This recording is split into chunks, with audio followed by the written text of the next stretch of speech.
La nuit tombe. Les ombres s'allongent. À un carrefour isolé, on raconte que des torches s'allument parfois sans raison, guidant des âmes perdues vers une destinée inconnue.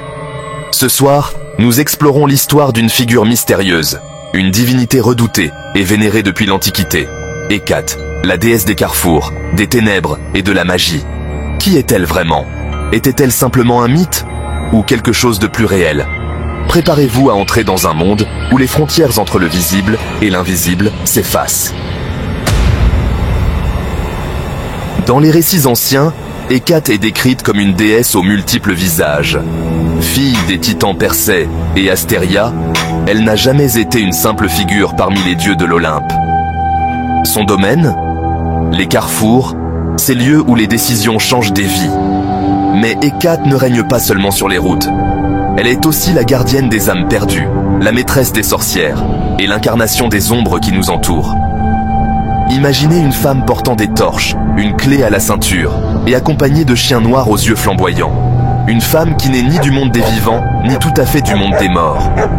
Dans la mythologie grecque, Hécate est la lumière dans l'obscurité, mais aussi celle qui peut ouvrir la porte à des forces que nous ne comprenons pas. Pourquoi ces anciens la craignaient-ils autant?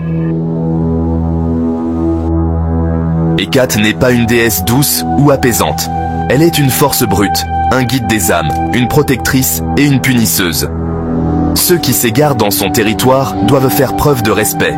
Ces torches symbolisent une vérité froide. Dans l'obscurité, elle est la seule lumière. Mais cette lumière est-elle une bénédiction ou une malédiction? Ses attributs sont tout aussi inquiétants. Des clés pour ouvrir des portes que personne d'autre n'ose franchir. Des chiens noirs qui, selon les récits, hurlent à l'approche de la mort. Et des serpents, symboles de transformation, mais aussi d'un danger silencieux. Invoquer Hécate n'était pas sans risque. Ses adeptes disaient qu'elle pouvait exaucer vos souhaits, mais au prix d'un lourd tribut. Auriez-vous osé faire appel à elle? Des témoignages troublants circulent encore aujourd'hui. Dans l'Antiquité, les Grecs la voyaient parfois apparaître à des carrefours, sous forme de 3 silhouettes identiques, comme si elle observait toutes les directions en même temps.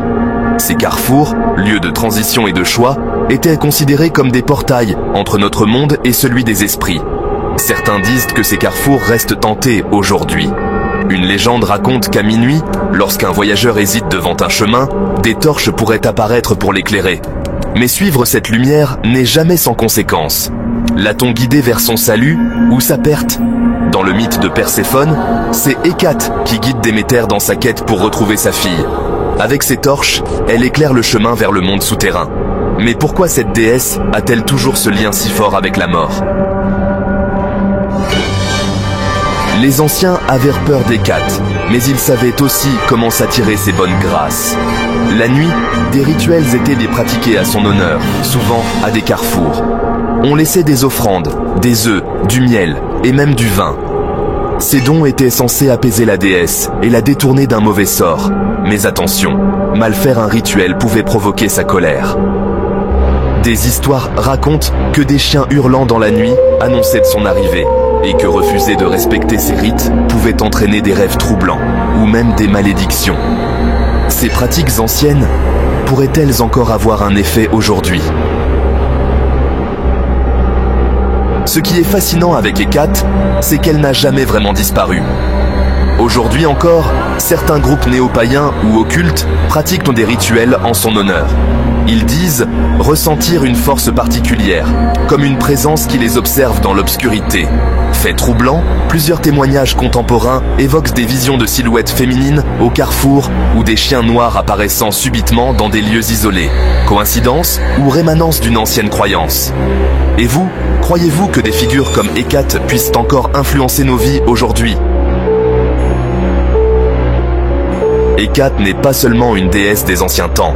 Elle incarne le mystère, la transition et cette peur ancestrale de l'inconnu. Que vous y croyez ou non, il reste une question.